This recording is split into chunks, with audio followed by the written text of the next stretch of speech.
Bonjour et bienvenue sur les vitamines du royaume pour cette capsule, les intérêts de Christ. Quels sont les intérêts de Christ? Nous avons vu déjà que dans la première capsule que le premier intérêt, servir les intérêts de Christ, c'est déjà suivre Jésus et marcher dans ses pas. Ici, nous allons voir une deuxième chose, c'est aimer Dieu et son prochain comme soi-même. Effectivement, nous allons aller dans Marc, chapitre 12, verset 28. Il dit, un des scribes qui les avait entendus discuter, sachant que Jésus avait bien répondu à toutes les questions aux Sadducéens, s'approcha et lui demanda, quel est le premier de tous les commandements?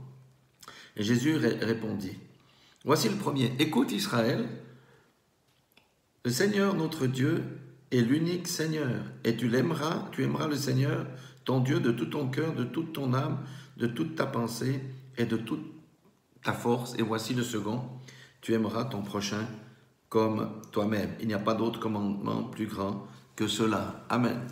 Toute la loi de l'Ancien Testament était accomplie par ces deux versets. C'est mettre Dieu à la première place dans sa vie et aimer son prochain. Mais qu'est-ce que ça veut dire, aimer son prochain? Parce que nous avons des sentiments. Est-ce que c'est les sentiments du cœur? Non, ce n'est pas ça. C'est pas ça le véritable amour. Dans Jean 13, 35, il est dit, en parlant des disciples, à ceux-ci, tous connaîtront que vous êtes mes disciples si vous avez de l'amour les uns pour les autres. Là où il y a l'amour, il n'y a pas la jalousie. Là où il y a l'amour, il y a l'unité. Là où il y a l'amour, ça se voit, ça s'entend, ça se sent. Amen. Oui, l'amour du prochain, ça se passe par poser des actes. Je ne parle pas du coup de foudre qui dure 8 mois selon les scientifiques, mais l'amour, c'est quelque chose qui se construit sur la durée. 1 Corinthiens 13, 3, il dit, et quand je distribuerai tous mes biens pour la nourriture des pauvres, quand je livrerai même mon corps pour être brûlé, si je n'ai pas la charité, l'amour, cela ne sert à rien. Amen. L'amour ne connaît pas le non-pardon. L'amour ne connaît pas l'orgueil. L'amour ne connaît pas la position au-dessus d'autrui. L'amour connaît le service. L'amour connaît le soutien. L'amour connaît tendre la main à l'autre. L'amour, c'est respecter l'autre. L'amour, c'est reconnaître les qualités de l'autre.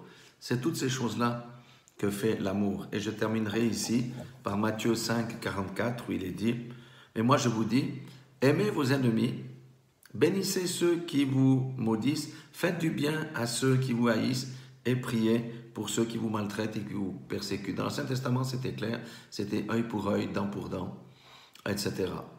Le Nouveau Testament, ce n'est pas du tout ça. Le Seigneur nous dit d'aimer nos ennemis. Ça veut dire on aime la personne, mais on déteste l'esprit qui est en eux. On prie pour eux, on les bénit, et toutes ces choses. Et on doit prier pour nos ennemis. Et ça, franchement, si nous regardons tous ces versets que nous avons vus, qui est irréprochable sur chacun de ces versets? Moi, je reconnais que j'ai des choses qui ne procèdent pas de l'amour dans ma vie. Je les reconnais. Et je demande au Seigneur de m'aider à passer par-dessus, des fois à souffrir, même si j'ai raison. Oui, Dieu nous demande de faire un certain nombre de choses. Et c'est vrai, quand on pense à nos ennemis, très souvent nous laissons conquérir par la chair et nous les maudissons, nous les frappons, nous leur rendons coup pour coup, langue pour langue. Mais ce n'est pas ce que le Seigneur nous demande de faire. C'est le Nouveau Testament, nous vivons dans une nouvelle alliance. Nous devons réformer notre manière de penser. Oui, et regarder à la parole de Dieu. Il est dit ici que quelqu'un peut même mourir pour Christ. S'il n'a pas l'amour dans le cœur, il ne sera pas retenu.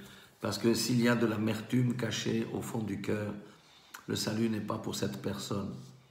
S'il y a de la rancœur au fond du cœur, le salut n'est pas pour cette personne. Si il y a le non-pardon dans le cœur de quelqu'un, le salut n'est pas pour cette personne. Si la propre justice de cette personne surpasse la justice de Dieu, il n'y a pas de place dans le ciel pour cette personne.